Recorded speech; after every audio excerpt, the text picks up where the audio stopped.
Good morning, everyone. Welcome to the 46th episode of Daily Reflections.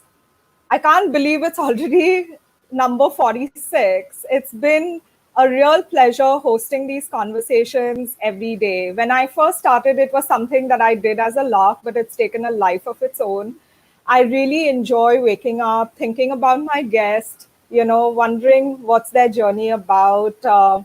And I don't really prepare any questions, which some people, found very unnerving, but it's been, a very conscious choice on my part to not have it structured so that we can have a conversation. And through that conversation, really discuss the various, pivots in somebody's life that brought them to this particular point in their lives. And today with me, I have a really amazing woman, Shalini Kammath. Good morning, Shalini. How are you? Morning, Elsa. Very well, thank you. So Shalini Kamath is the founder of SK Associates. She's also CEO and leadership coach. Shalini, I wanted to ask you about the start of your, corporate journey.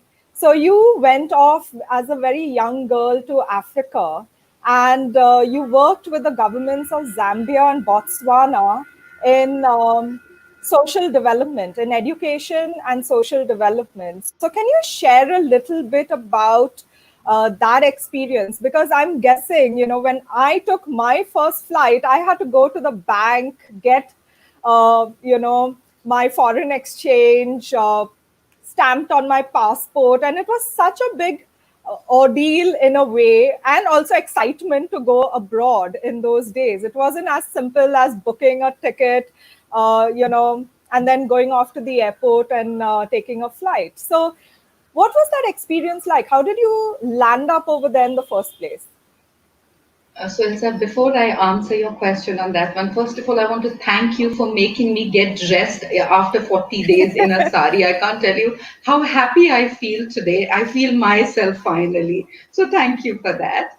On your question, a thought struck me as you were asking this question. I literally feel, Elsa, I have lived 4 lives in the single life. It has not been just one, life that begins from birth until whatever the journey is now. So one part of it, which was the second life, as I call it, was in Africa. So I married very young. I was 19 when I got married, and my then husband was working in Zambia, and that is how I landed up in Africa. I just finished my graduation, actually hadn't even finished it. I came back to write my final exam of bachelor's, and I left and went there. It was a very, very different place. I was miserable. The first month was just shocking to say, where have I landed? And by the time I left the continent, which was 12 years that I spent there, I literally felt I would never leave Africa. It was such a beautiful journey that I experienced over there. I literally grew up. I mean, I went there as a 19-year-old and I left the place as a 31-year-old, which is 12 years of my growing up was there. In that, I also became a single parent at 28 years of age, and I still continued to live. I went back to Africa because that's where I felt was home. So it was a beautiful journey. It was difficult. It was different. Everything was different. The people were different. The culture is different. The ecology, the topography, anything that you look around is very, very different from what I had grown up in Dehradun. So it was working for the government was something new for me. That was my first job. I mean, I started working in Africa. But the few things that I learned working there were how do you work with multicultural, multi-talented people? Africa has a whole host of expats that come from all over the world. And it exposed me to different nationalities, different people, different skill sets that they have, and it was wonderful just being with them and working with them. Wonderful. And I mean, I want to ask so Just much about remember, Africa as well. Yeah. Go ahead. Just remembered, Elsa, you asked about how did I go there. So, you were so right when you said that there were no passports, there was nothing. I remember I had to go to Allahabad from Dehradun to get my passport. This is 1984 that I'm talking of. It's the mid 80s. And I had no idea. So the guard standing outside is telling me to say, Madam, mil jayega, bas thoda kuch chai pani de dijiye. I was so lost. I had no idea that you had to pay. So I just stood there forever. It took me nearly 18 hours of sitting outside to get my passport. And then they asked me to come the following day. So I went the following day. And then they said, no, not now. The third day, I went the third day. I think they finally got fed up to say she's not going to pay anything. And they finally gave me my passport. So, yes, it was very, very different times at that time than what we today. We don't even think about it. It all happens through a courier. The passport lands in your house with the visas and everything stamped. Absolutely. I always say that, the initial days when I started traveling and I was in the aviation industry, so we had staff tickets, and staff tickets means whilst it's highly subsidized, it's based on seat availability. So you could get offloaded anywhere.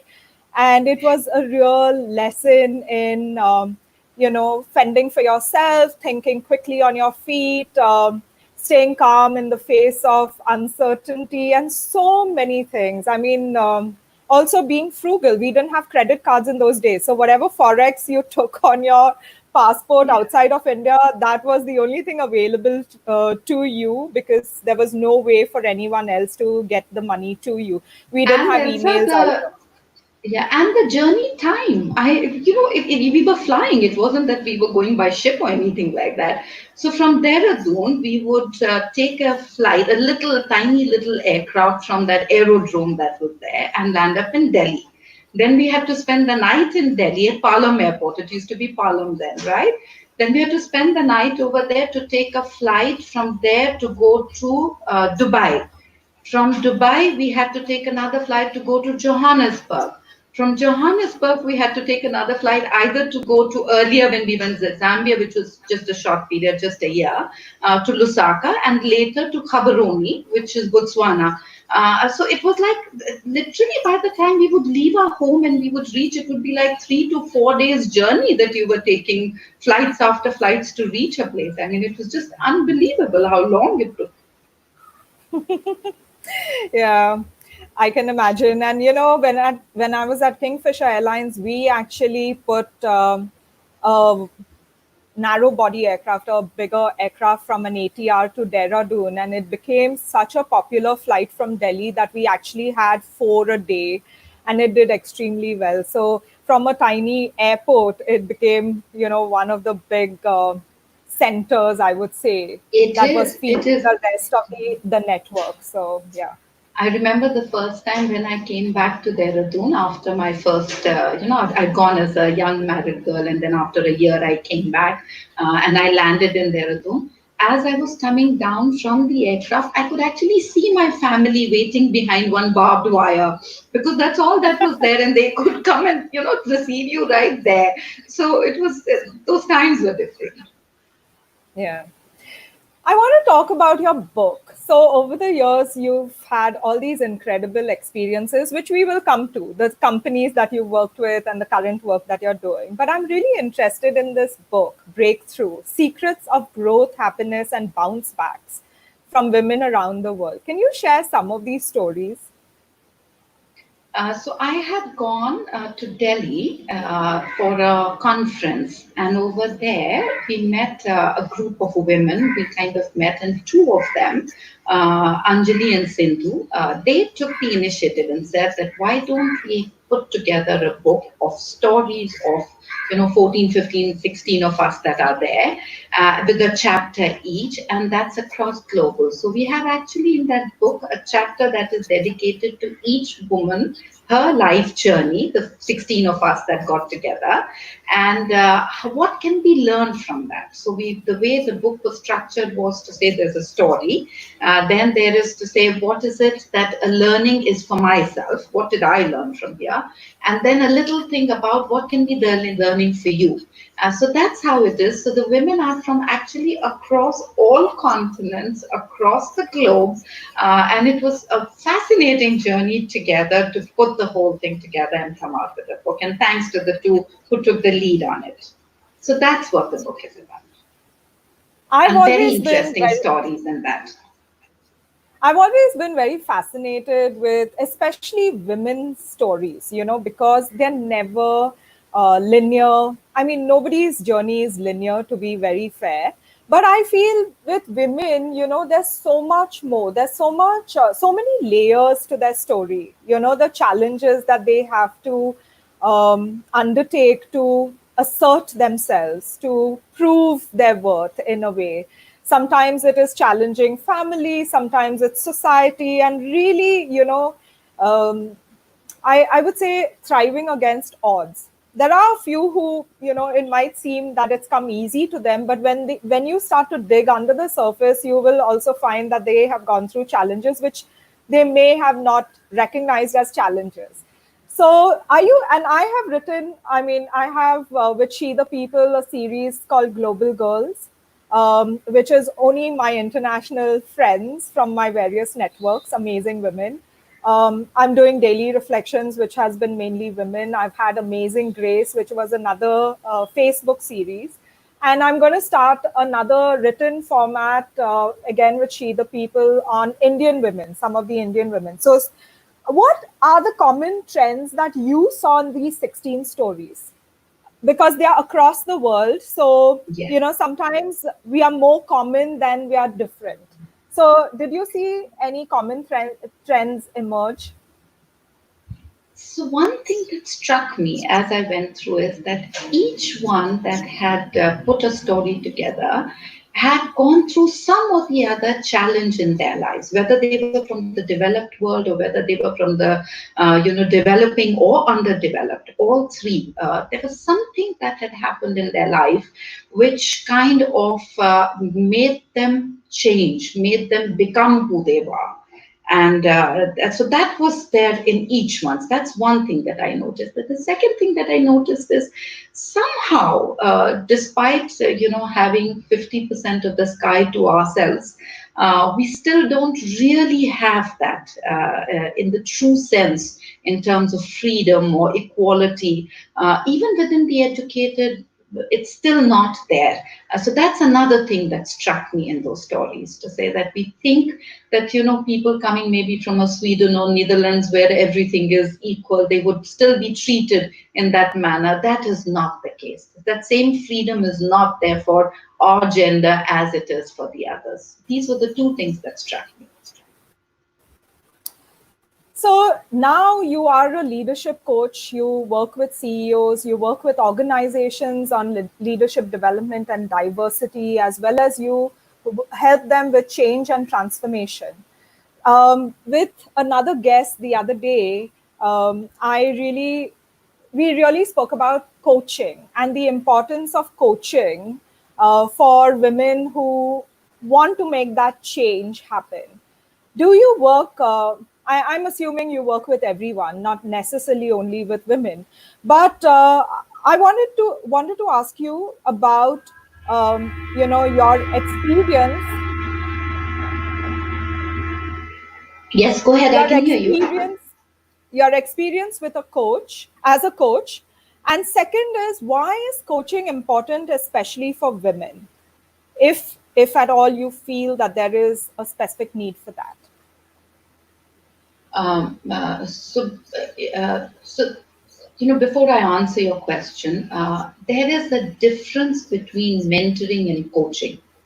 So when I undertake coaching, that is for a very specific agenda. It could be a business agenda, it could be a change agenda because of a behavior, it could be because of a skill that needs to be learned. It could be any of these reasons, but it has to be something specific. And these are one-on-one sessions that I do, and primarily with CEOs and one level down. So unfortunately, there are more male CEOs in our country and across the world than women. So my coaching experience has been more with men rather than women, though on the second tier, when I go down to the next level, I do find quite a few women. I do not think that coaching is only for women. I don't agree with that at all. I think it is required for every professional at a certain stage in their life when they want to grow, when they want to kind of take that leadership, level that they are at to the next level.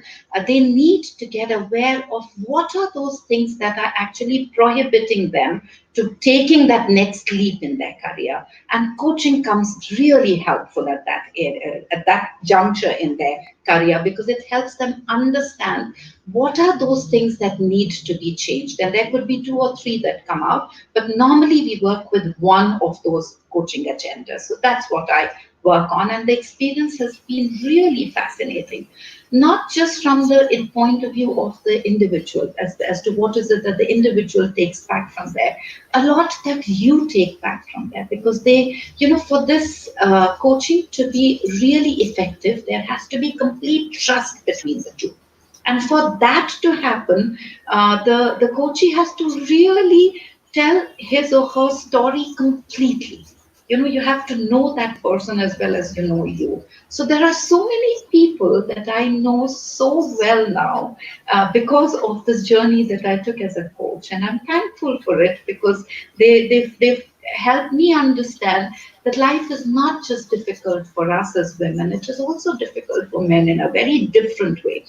There is a difference, but it is difficult for them as well. And I must add, Elsa, I realized this. The realization came to me when I actually lost my first husband, and I had to become a single parent, and that responsibility came over me. It's then that I realized it's very easy for us to say that what's the big deal with men? They have everything in life. They go out, they work, they earn, they're financially independent. But that responsibility and the stress that it causes only came to me when I was in that position. It's like they say, only the wearer knows where the shoe pinches. So I realized that the journeys are difficult for both, just a tad bit more for women. So we have Dishank who says, "Hi, Ma." You have support coming in from family. Yeah. Yeah, I'm very, very proud to have children that are very grounded, fabulous, and doing so well, all of them in their walks of life, whatever chosen field that they have taken. So God has been kind. So since you work on change and transformation, and COVID-19 really is, a big, I would say a big event in the whole world. It's a life-changing event for many, in many ways. Do you think that from a gender perspective, a lot of change is going to take place. First of all, within the home, the division of work, I would say, within the home, and then how companies can, adapt these new norms that are emerging. For example, work from home, maybe even flexibility in structuring your day to match with your domestic needs as well as your professional needs, and then making it more accessible to anyone who would have the skills but not otherwise taken up the physical commute to the job. Do you see some of these trends emerging, some shift in how they go forward in redefining the work culture? So there are a few things. So data has shown, Elsa, that whenever there is any form of catastrophe, a financial setback, or a natural setback, women are the ones that are the biggest group that loses their jobs. So they are the ones that actually get a hit financially and with their work both ways, and many other things that happen in that. So my biggest worry is that with great difficulty, we are still not in parity with our gender diversity in our work arenas. If this is going to take a further hit now, and which I do foresee that it may happen, more women will lose their jobs than men would lose their jobs. If that happens, then there is that added challenge which happens. So that's one area that I'm worried about. The second is, which is the positive, is the gig working, which had kind of taken over, the threads had started. On that piece, I'm quite happy to say that, women will be able to do and balance this that you're talking about, because a lot of companies may shift from having full-time employees to gig employees. So take the skill set that they need at that point in time, work with it, and make that work happen for them. So those pieces would come to a lot of women, and with this flexibility, which is there, where you can balance both your home and your workplace, they would benefit from this. I do see a shift that may happen, especially in the services sector. May not happen that much in the manufacturing sector, but in the services sector, there is going to be, with the new norm that is going to be with social distancing, and this lockdown is now not going to go. What we are hearing is it's not a one-time phenomenon. It is going to continuously keep affecting us again and again, maybe in a little lesser, with not same amount of intensity as it is now, but it will continue. So if it does, then that means this back and forth will keep happening, and working from home will become a norm, at least for people who don't need to come to the office on a regular basis, which means that the managers would need to bring in that mindset change, which thankfully they say 40 days is a good enough period for you to bring about a change in you. So hopefully a lot of Indian managers who like to see their people within their eye distance and being able to reach out to them, have learned the art of working through technology and getting work done. So some of it may shift back to the office, but some may continue in this manner, and women will benefit from it, because this will give them the opportunity to manage and balance their home that they take care of, and their work. I also feel that another trend that may happen, at least in men that are more conscious and are more human, is where they have now started co-sharing and taking responsibility for some work at home. They have realized as to how difficult it is for a woman to manage both, because now they are there and they're seeing it day in, day out, and they're managing it as well. A lot of men are doing housework and helping their wives who are also working. So this co-share is also going to bring about a positive change in the family structures. These are the positives that I see that will happen. Manufacturing, unfortunately, would not be able to make a huge shift, because they need people that need to go back and work in their factories, right? And that's one thing that worries me as well, because especially from an SME and the medium sectors that are there, SMEs. A lot of their workers are home. So on one side, while I do completely empathize with the migrant worker stories that are coming out, the challenges that are being faced by them, their stories are just heartbreaking. But on the other side, I do worry and I do empathize also with employers who need to get work back in their factories, in their outfits that they have. And it is so difficult to get people back into there, because either they're getting their income and they're home and they're comfortable and they don't want to come back. They don't want to risk their life anymore. They're scared. Their families are not allowing them to go. For all those reasons, our entrepreneurs need to get this workforce back, because if they don't come back, our factories are not going to run. And if they're not going to run, they cannot support them financially forever. So it is a moral dilemma that they have to deal with on both sides, and it's quite challenging for them. And so I really hope that we are able to, get some form of a new norm established as to how that we work this out, which works for both, which works for our entrepreneurs and it works for the workers. So for both, it has to work. And I'm quite certain, with the ingenuity that a human brings, we will be able to find that balance. That's true. I do hope. I mean, people are resilient, so definitely there will be, adaptation to the new normal, so to speak. I wanted to check, I mean, I don't know about you, but I'm totally zoomed out. The whole day, it's like hopping from one Zoom meeting to another, and it's like getting to me now.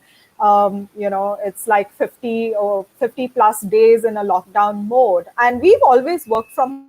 I mean, my husband is always working from home.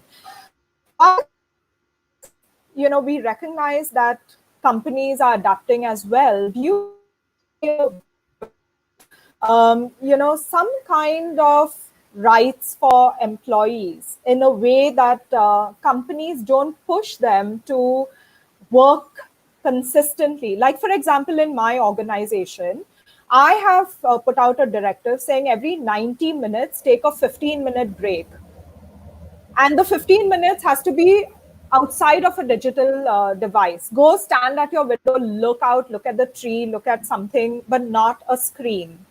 And I feel some of these things are intuitive, you know about it, but maybe companies don't put it down on paper, and so it's left to the manager to interpret it. And we all know that there are good managers and there are not so good managers.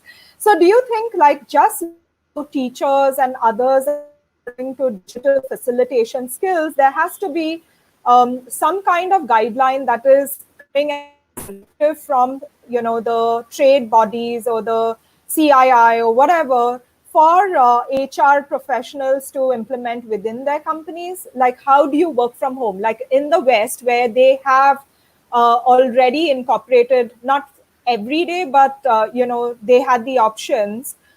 They had to have a dedicated workspace, and people would come from their office and check that, yes, you have a dedicated workspace and you are equipped to work from home. But now, all of a sudden, all of us are working from home, but we are not equipped, and we don't really know. We are doing the best that we can in this current time, but this is now going to be the new normal. So what, in your opinion, would it take for companies to formalize some of these protocols? Um, many years ago, about nearly a decade and a half ago, I had gone for a conference. Actually, my son had gone for a conference, and he came back and he said to me that, very soon three screens are going to become our life. And I started feeling that, to say, yes, three screens have become our life. So between the mobile screen, between the computer screen, and between the television screen, we were, as it is, spending nearly about 60-70% of our waking life. With COVID, that has now switched to literally 90%, or sometimes even more than that, of our waking time, and this cannot sustain. It is not possible to sustain that. So I agree with you that something has to change. And I was very, very pleased to see and read the other day about IBM taking the lead on this and coming up with something called the IBM Work from Home Pledge, which talks about exactly these things, to say that how do you balance your time just because you're working from home. And more people that I'm talking to are telling me that they're really working very hard. So if they were working, let's say, 8 to 10 to 11 hours at their office, they're actually spending some similar or even more time on their screens, because there is so much that the organizations are dealing with. So to get a kind of a semblance of what is happening in the organizations, everybody is working hard over time to do various scenario planning and various kinds of data crunching and everything, to be able to figure out as to what path they should take going forward. And for that, they need to kind of really work exceptionally hard right now. I think this would ease off once we kind of get a normal to understand what path each organization is taking, which direction they're going to go in. It'll ease off. And I'm completely with you that not just HR, it's the CEOs and the entrepreneurs of the organization that have to actually advocate to say what are these norms going to be of working from home. And these have to be not just in terms of the total time that they spend. Like one of the women CEOs, one of my clients has a woman CEO. And I called her the other day as COVID happened, and I said, "Are you guys okay? Everything is fine." And I thought she said it beautifully. She said to me that, I told my staff that we are invading into our family's structure and life by working from home. So please understand that you will not get priority, they will get priority. So if you're going to be off screen without the video mode, only through your audio, we understand. That means there's something else that you're simultaneously doing, or you're not in a position where you can take that. If your child or your wife or your spouse, husband, walks suddenly into the frame because they need to pick up something from the home, we are fine with it. And I just thought how nice it was to make them comfortable with that. So these things we need to allow. And I agree with you that we need to get screen off time as well, because you cannot be on the screen. You're going to become zombies, not just zombies. And they need to do right now, because it's a lockdown. I think once that eases, automatically this balance will come back, because people will go out either to run some chores, or maybe for a run, or maybe to meet a family member or a friend or something. So that balance will come back. But the CEOs and the entrepreneurs have to advocate it. It cannot be done just by HR or associations. And there have to be norms that have to be put in. Those have to be propagated. People have to be, explained as to what they mean, so that there is uniformity in understanding, and managers don't take it upon themselves to interpret it the way they want to interpret it. But IBM has taken the lead, and if you haven't read their pledge, you must read Elsa. It is very beautifully explained in there. I have, and I also interviewed Dipali Nair, the Chief Marketing Officer for IBM, the other day, and we Yes. spoke a little bit about working from home, and how she does check-ins with her staff and stuff like that. So I think it's It really takes true time, that, Elsa. If you look at yeah. the developed world, US, Europe, they've been working from home for a long period of time. They have learned to not have control on their employees, but look at the outcomes of what people are bringing to the table. In India, we have not yet moved to that. We still have that whole hierarchical structure of control to say, I want to have, I want to see what my people are doing. It's not important. You have to see what they are producing for you. That shift has to happen, and it will happen, where people will be able to balance everything. Also in India, because a lot of us depend on, we have domestic help that is there. So we just kind of assume we have family structures that are there. So we just assume that people are able to manage with, their own household chores through somebody else, which is not true for everybody. And it is also not true that everybody has all the facilities in their homes. A lot of people, especially coming from mid segment income group, have been complaining bitterly because they don't have, they're living in a one bedroom or sometimes just one roomed apartments. And over there, they have to now find it, and they're sharing it with a large number of people. They don't have the internet connectivity that most of us have. They're expected to produce with that kind of infrastructure that they have. It is impossible for them. They used to look forward to coming to work because it gave them an outlet to leave that one bedroom that they're sharing with multiple people, right? So it is difficult to sustain. We will have to find mechanisms, and these will have to be tailor made for different cohorts of people as to what they bring to the, what are their circumstances that they live in.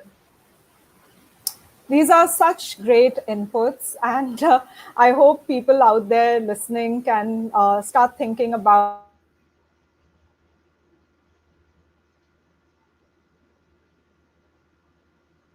and I have lost you, Elsa.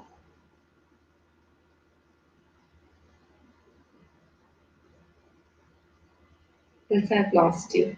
The frame is stuck.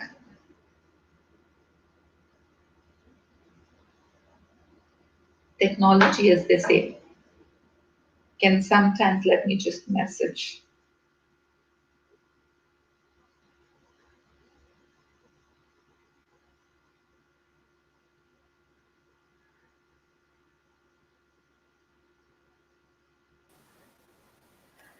talking about Yes. losing, Okay. I lost you in between. Yes. Sorry, talking you have to about go back. losing, yeah, talking about losing connection. Sometimes this happens. It hasn't happened before, but I'm always worried about losing connection right in the middle of a broadcast. Anyway, And just when I so was telling you as to everybody doesn't have such internet facilities, and that's when it happened. yeah, I mean, it's there was something else that happened once before as well. I mean, yeah, my laptop crashed. My laptop Oops. crashed just when I was supposed to facilitate, 2-day virtual conference for a German foundation, and I had to do it over my phone, which I managed, but was extremely stressful. And then I was like, okay, what am I going to do in a lockdown without my laptop? Because there's no way an engineer can come and check it. I can't rent one. I can't buy one. And but a friend handed me over her spare laptop, and I've been able to at least function. It's not 100%, what I would want in this at this point in time, but it works. Anyway, how are you coping during the lockdown? What are some of your strategies for yourself? Oh, very well. I actually have not even, I was just sharing with a friend the other day, haven't realized that so many days have gone by. When it started, just the thought of to say 20 days not going out, not doing anything. So it has been actually very, very wonderful. It's just been as a family. I don't think we have ever spent so many days together being in our own home, because we all travel all the time. So that piece has been very nice. I do like my regular walks, which unfortunately our building refused for us to go out of our home. So I started missing that. But thanks to technology again, there are such wonderful apps that are there. So I get my full, so morning begins with a good, 2 hours of workout, yoga, meditation, pranayams, everything. And then after that, work begins. Also taking a little bit of how I love to cook. I quite enjoy cooking, and I must say I'm a fairly decent cook. So the family is enjoying different meals that they are getting. I love music. We do sing as a group together. So a friend of mine put together a Zoom group. So once every alternate week, we do Zoom video music sessions. My whole family sings, so we do a video music session with the family, and just spending time with each other. Also, as a family, we give space to each other. So during the day, everybody is doing their own things. We are not into each other, but those meal times have become so sacrosanct. Sitting together for lunch for good 30 minutes and chatting about the day, and eating our meal. Same as with dinner. And then after dinner, we all make a nice pot of green tea, sit together and watch something or the other on television. So from 9 till about 10:30, 11 is our time to be together and watch something. So time has really flown by. It has not been bad. Plus also contributing, your own work is taking some amount of time as well. I'm on boards of 4 companies, talking to them, figuring out what is happening in each one there. My own coaching continues, especially the one-on-one. A lot of my earlier coaches have actually reached out because they want to kind of learn and understand what do they do in this new norm, especially on the people front. Those moral dilemmas are very tough to deal with. And I've always told them to say, whichever way you look at it, do whatever you do with compassion. But if you finally have to choose, then please pick up survival over compassion. Because if you don't survive, then you're going to not be able to help anybody else as well. So finally, you have to take that call as well. So that's taking a lot of time. A lot of old companies have come back, clients have come back to say, how do we want to move away from, same like you mentioned, to say from an coming to office to work from home. What do we do in that? How do we ensure that productivity continues? How do we ensure that things continue to work that they are? Some of them are looking at to say, we are giving pay cuts now. So with this, we want to now move into a low fixed, a high variable. Help us to say, how would that variable be given, which is fair to everybody? It is not, ad hoc. So there are all these people challenges that are coming out, business challenges that are coming out.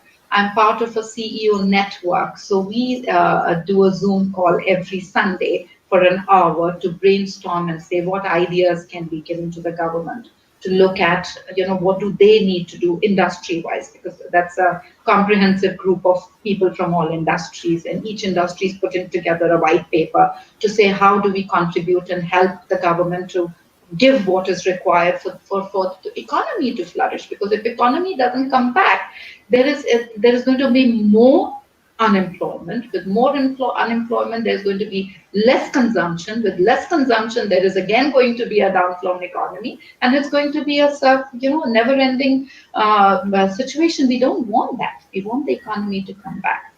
So with all that you're looking at, thinking, reading, cooking, taking care of the house, family, music, time has gone up wonderfully. I have no complaints. God has been very, very kind. We are in a safe home. And each time when I sleep at night, I think of everybody who's not facing that. And the second piece that has worried me is that a lot of violence against women and children has increased in lockdown. So as a group of women together, we've taken that up as a child, as an initiative that we are currently working on to spread the information and provide helplines to these people, primarily women, to reach out if they are in that situation. So that's another piece that is occupying my mind and my energies right now.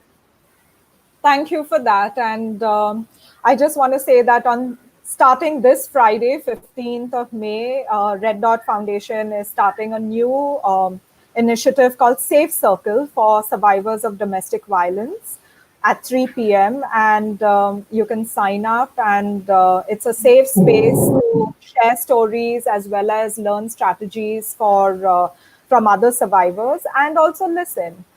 Sometimes we Definitely just spread the want, word around. yeah, Yes. sure. So, it's been amazing chatting with you. Most of my guests are people I know, so it's easy to have like a conversation. But you're somebody I recently met on the Power Women group, and it's fascinating learning about your journey. And this conversation was so easy and so insightful, I would say. So thank you very much, Shalini, for sharing with us your perspectives and your thoughts and experiences. Wish you a wonderful day today. And once again, thank you so much for dressing up and showing up at 10 in the morning. It's early, I know, but it's also very useful, because a lot of people tell me when they they may not watch the recording for whatever reason. I mean, not watch the live show, but they watch the recording later. And these are my friends from all over the world, and they write in to say, that was really helpful. So thank you so much, especially that whole piece about work from home, etc. Thank you for having me, Elsa. I truly enjoyed it as well. Like you said, it was difficult because you'd mentioned there are no questions, so there was no preparation for it. So I just went with the flow to say, okay, Elsa knows what she's going to ask, and I will respond as per what she asked. So that's okay. It has been enjoyable. I did manage to have my cup of tea along with it, so it was quite easy for me as well. So thank you for that, and I really hope you continue with this. I hope you bring out more and more stories across for people to learn from, just to share, just to talk about. And if there's anything that I can do to help you, I would be more than happy to do that as well. And through this source, I would want to encourage all the women that are there to continue to be financially independent, work Yes. whichever way it is, whether it is from home, whether it is going to an office, and stay the course. More and more women, I feel, that when there are times that are challenging, they fall off the cliff. Don't do that. Stay the course. Continue with it. Things change. Many things happen in between, but in the long run, if you continue that course, you do reach where you wish to reach. So wishing you the same, and everybody else the same as well. All the best. Have a great day too. Thank you. Okay, everyone. See you tomorrow at 10 a.m. Bye. Bye.